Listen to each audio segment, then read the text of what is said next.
찬송가 425장 찬송입니다. 425장 찬송입니다.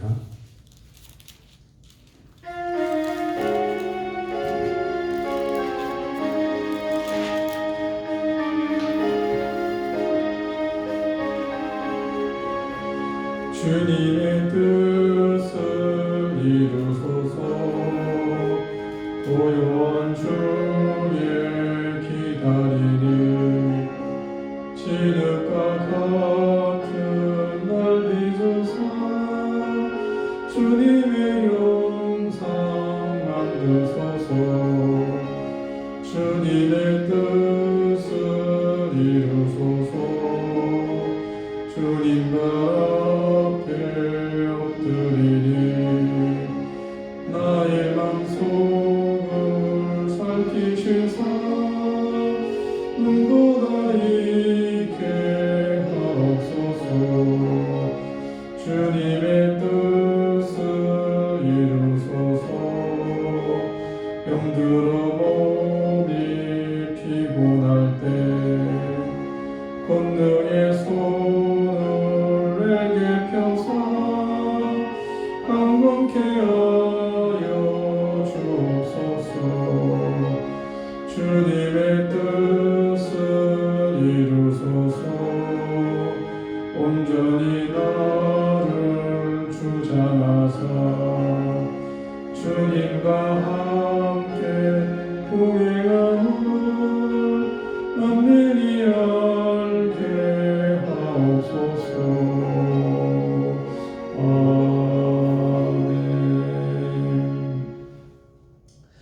하나님 아버지, 은혜를 감사합니다. 지난 한 주간 동안에도 은혜 가운데 우리와 함께하여 주시니 감사합니다. 날마다 하나님 말씀이 우리의 삶이 길이 되게 하여 주시고 빛이 되게 하여 주옵소서. 우리에게 무엇보다도 분별의 영을 허락하여 주셔서 날마다 겸손하게 주님의 뜻이 무엇인지를 잘 분별하여 그 뜻에 순종하며 살아갈 수 있도록 하나님 도와주시고 함께하여 주옵소서.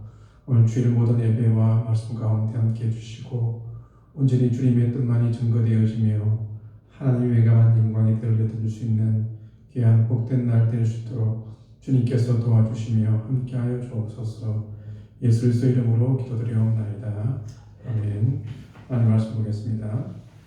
욥기 20장 1절에서 11절까지 말씀 공독해 드리겠습니다. 욥기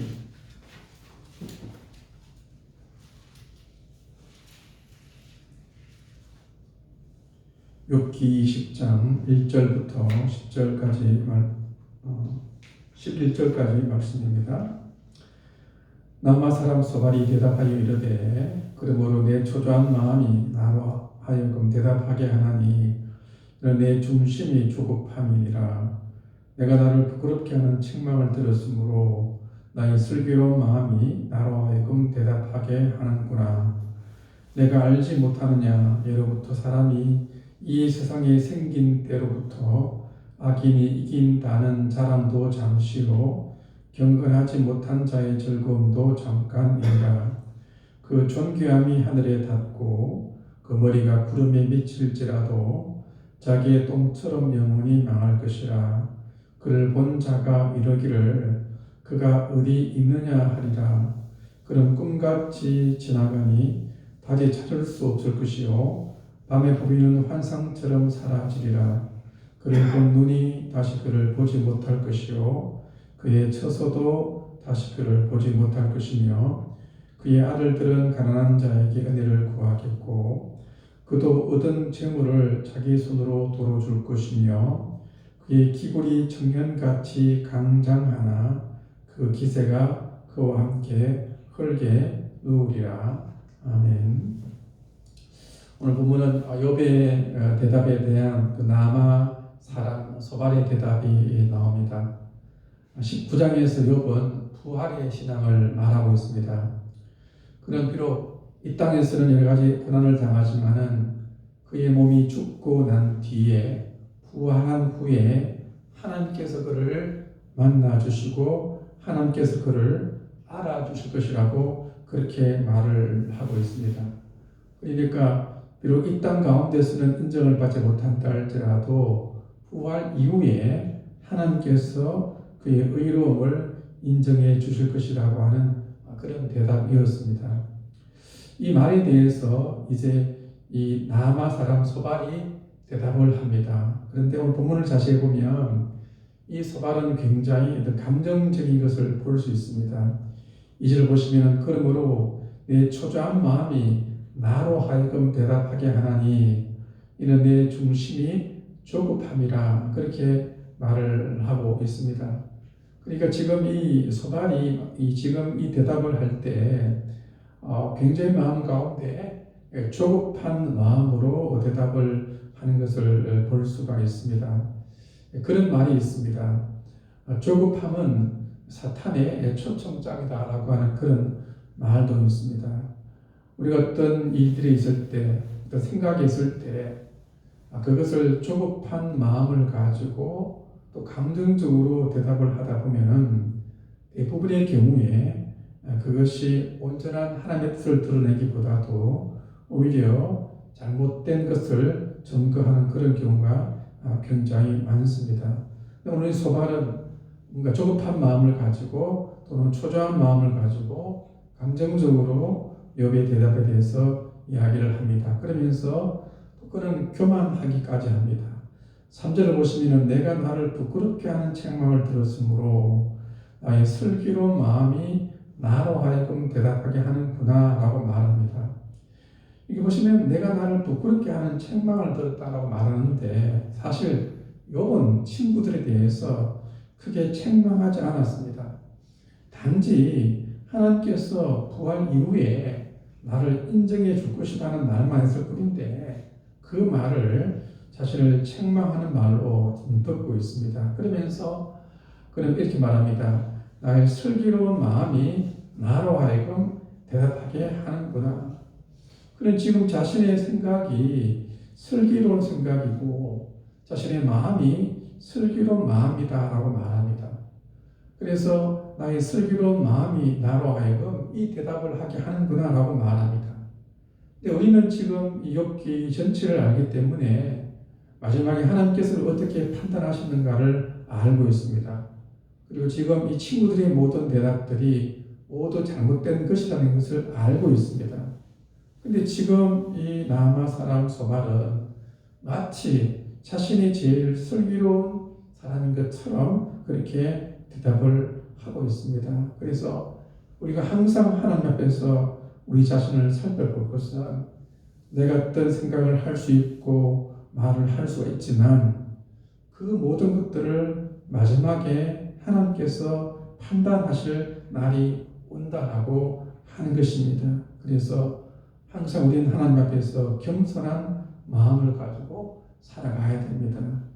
우리 가운데서 절대적인 것은 하나님의 말씀 외에 아무것도 없습니다. 기록된 말씀 외에 다른 그 무엇들은 우리의 인간적인 생각일 수도 있다라고 하는 것입니다. 오늘 그 20장 11절까지 보았지만 그 뒤에 보면 정말로 입에 담지 못할 모든 저주를 욥에게다 쏟는 것을 볼 수 있습니다. 그러나 그것은 나중에 보지만은 하나님의 뜻이 아니었습니다. 결국에는 이 나아마 사람 소발도 이야기하는 것은 악인은 망한다라고 하는 것입니다. 경건하지 못한 사람은 망한다라고 하는 것입니다. 결국에는 내가 이 모든 고난을 당하는 것은 내가 죄를 지었기 때문이고 심지어는 내가 악인이기 때문이다라고 지금 그렇게 이야기를 하고 있습니다. 그래서 심지어는 어떤 말까지 하고 있는가 하면은 나중에 되면은 10절에 보면은 그의 아들들은 가난한 자에게 은혜를 구하겠고 그도 얻은 재물을 자기 손으로 도로 줄 것이며 그의 기골이 청년같이 강장하나 그의 기세가 그와 함께 흙에 누우리라. 그러니까 무슨 말입니까? 모든 것이 다 욥에 대하여서 위로해 주기 위하여서 왔지만 결론적으로는 전부 다 욥을 저주하는 내용으로 가득 차 있는 것을 볼 수 있습니다. 이 말씀을 보면서 다시 한 번 더 하나님께서 우리에게 하시는 그 고린도 전술을 통해서 하시는 말씀을 들어야 될 것입니다. 우리는 다른 사람에 대한 판단도 우리가 정말 겸손할 필요가 있습니다. 또 심지어는 나 자신에 대한 판단도 우리가 겸손할 필요가 있는 것입니다. 모든 판단들은 마지막 날에 하나님께서 하실 것입니다. 그래서 우리가 할 일은 그저 하나님 앞에서 충성을 다하는 것, 현재 지금 내게 맡겨준 일에 최선을 다하여서 하나님의 뜻대로 살아가는 그것이 온전한 우리를 향하신 하나님의 뜻입니다. 오늘 이 말씀을 반면 교사로 삼으면서 하나님 앞에서 우리가 더욱더 겸손하게 모든 판단들을 주님께 맡기고 우리에게 맡겨준 그 모든 일에 최선을 다하여 충성할 수 있는 모든 주의 일꾼들이 될 수 있기를 간절히 바랍니다. 말씀을 가지고 함께 같이 기도하도록 하겠습니다.